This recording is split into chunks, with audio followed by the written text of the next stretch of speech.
All right, coming at you with a different color tone today. I've got the static percolating. Was unable to turn the lights on because I left my phone in there, and just wanted to go ahead and bring this to you while it's hot and fresh in the oven. And yesterday it was quite hot. It's hot again today. I played for an event at an apartment complex called Founders Yard Apartments. It was a poolside event for an hour and a half. This was one of the hardest hour and a halves I feel like I've worked maybe ever, certainly in a long time, and just because the heat was it was unsuspectingly hot. Is that that makes sense? Uh, Unassumingly hot and humid, and by the time I even finished setting up the gear and before even sound check, I was just soaked in sweat, and so it was a very dehydrating experience. But the reason that I bring this up is, well, it plays a role, and it's something I wanted to talk about as I get a little bit into this topic. So, what I wanted to talk about today is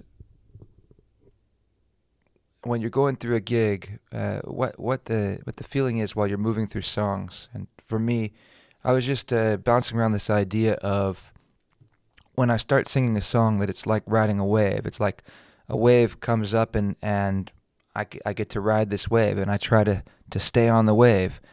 And it's a good performance if I can stay on the wave through the whole song. Sometimes I feel like I start to lose my footing, or start to not know exactly how to continue to ride this wave, and I start to lose my energy, and then I have to like drive myself to stay focused.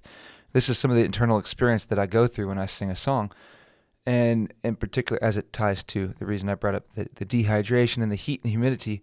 That all plays a role, and so it's interesting because it's an emotional wave that you're riding. And as I'm going through any particular song, as I move through every line, I think about how that line is impacting me, and it impacts me in a different way every single time I sing the song. That's one of the things that's amazing about doing music, is it's this evolution that you get paid to develop yourself, and it's like uh, I have my own therapy that I get paid to go through just publicly.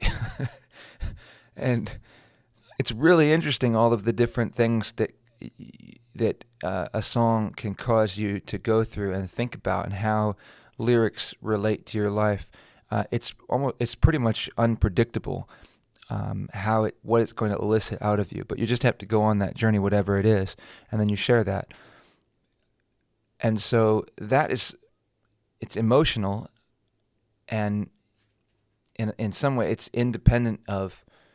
I mean, there's nothing really physical about that that's emotional, and yet the physical reality that you're enduring while you're going through it, because it requires a lot of energy to go through these kind of things, and to express yourself and play with the kind of energy that is needed for a pool environment or a bar environment, whatever it is. You need to come with an energy that will be appreciated or will be accepted. Otherwise, it's just going to fall flat. And so to sustain the kind of energy level that is needed to be entertaining or be accepted, it's a challenge, and certainly it's a challenge when it's really hot. And that's why I started out by talking about it being one of the hardest hour and a half gigs that I've done.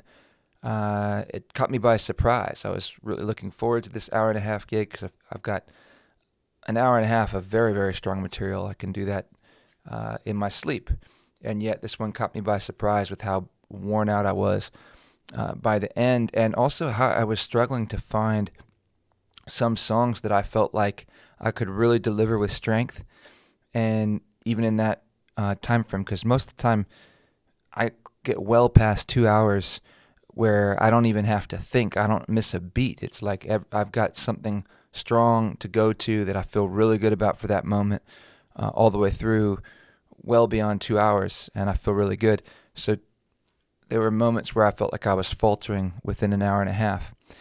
And so I wanted to mention that, or bring that to mention that, just for anybody else that goes through the same things, that, keeping yourself hydrated, taking care of your body, the physical component that's involved of performing music. That's why a lot of music stars that you may have heard of try to keep themselves in great physical shape, because it's a physically demanding thing. And that's not to be underestimated.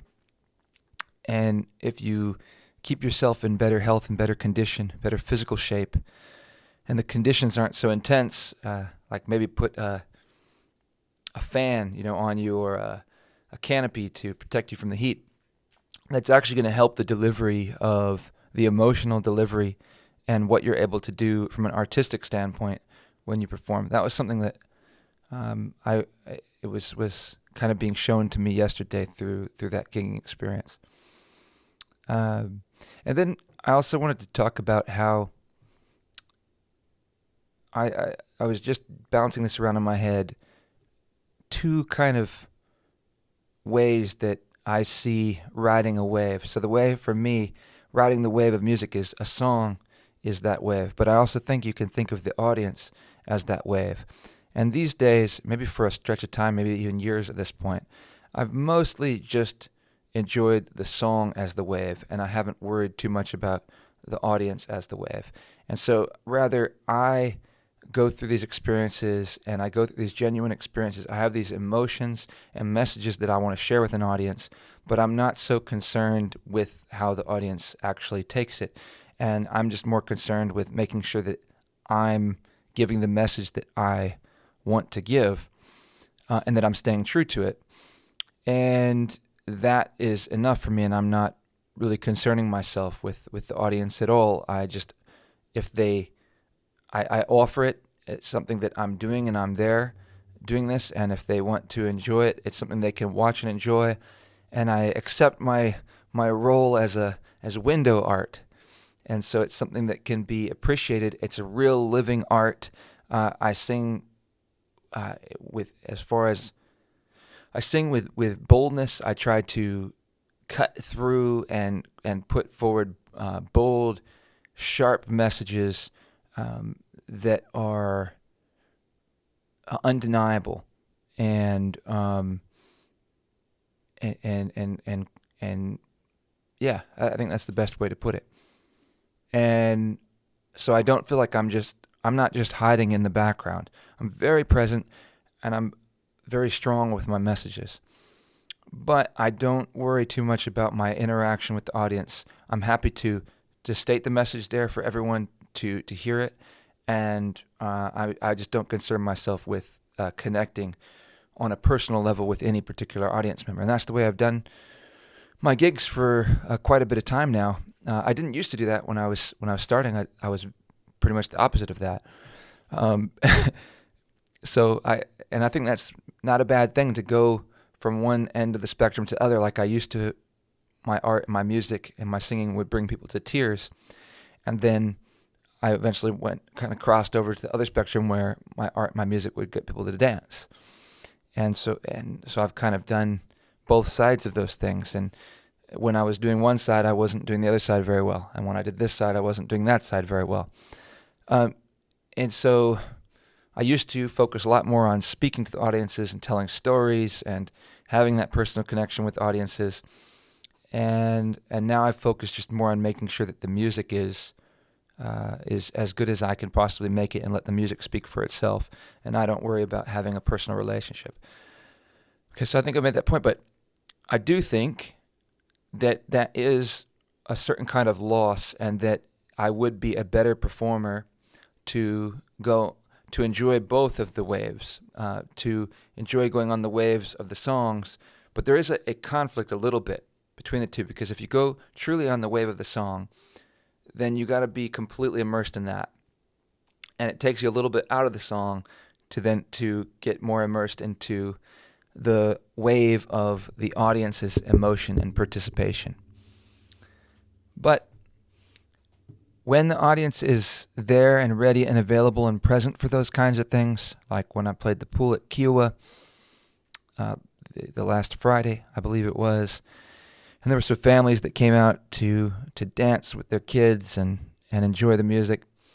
and they were creating a little bit of a dance floor by the pool. Then I went to songs like La Bamba, Footloose, Hot Hot Hot, Sweet Caroline.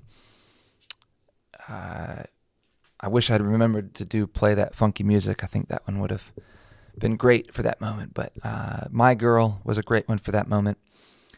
And then the whole purpose of those songs is that wave with the audience. And then everything I'm playing I'm focused on the emotional reaction and journey that they are going on. And I'm not really concerning myself with what I'm going on. Maybe that's an interesting thing to think about from the standpoint of song selection and songs as tools.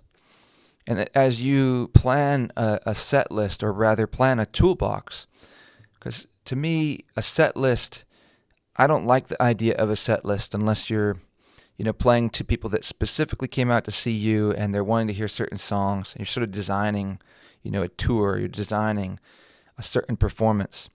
Then maybe a set list makes sense. You're playing for an hour and a half, and you're going to be playing originals, and so you put together a set list.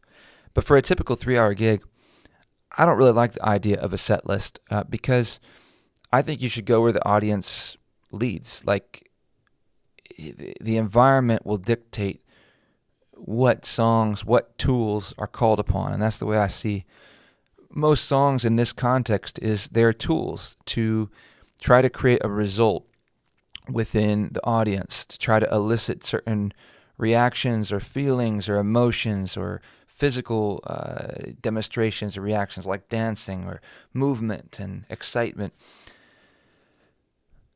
Or tears, maybe some songs are there to help people move through grief and difficulty, and I have a lot of songs that I've written that are that way. But that's the way I think it for the kind of 3-hour to 4-hour gigs. I would recommend thinking about songs as tools, and as you equip your toolbox, you have different songs for different purposes. So maybe some are meant to be truly emotional journeys where people can really revel in you as an artist and your expression of a particular song. For me, an example of that would be The Lighthouse, The Lighthouse's Tale from Nickel Creek. I thoroughly enjoy singing that song every time. It's an extremely emotional experience for me. Almost every time I sing it, I tear up, and I don't know that people noticed it, but sometimes it's evident in my voice. Sometimes I can't really hide it. And so to me, that's a perfect song for, there's so much about the messaging of that song that I'm so excited to share and be a catalyst or be a messenger for every single time. And so I go on that emotional journey and I share that. And that's for me to share an emotion and a message with the audience, something specific. And then for other songs like La Bamba, then that song is not really an emotional journey for me. I know my riff and I'm ready to play that riff, and I try to play that riff and see what I can do that can elicit reactions from the audience. And then I play completely, it's like I'm playing the audience and I'm watching their reactions, and that's driving what I'm doing. And so you should probably have both of those types of songs in your toolbox. If the audience gets super into it and they just want to dance, then you need a handful of songs that are just geared for that. And so, anyway, I'll leave it there. Just some post-gig thoughts and tips for any other musicians, artists, or people that are just interested in, the mindset of musicians, or what we think about us people trying to do this music thing. So if you have any questions or want me to explain anything further, feel free to reach out, leave some comments in the comment section to help me out, help me get some more viewers. Just throw some, even if you don't feel like it, just please help. I need your help, please. Where's the end button?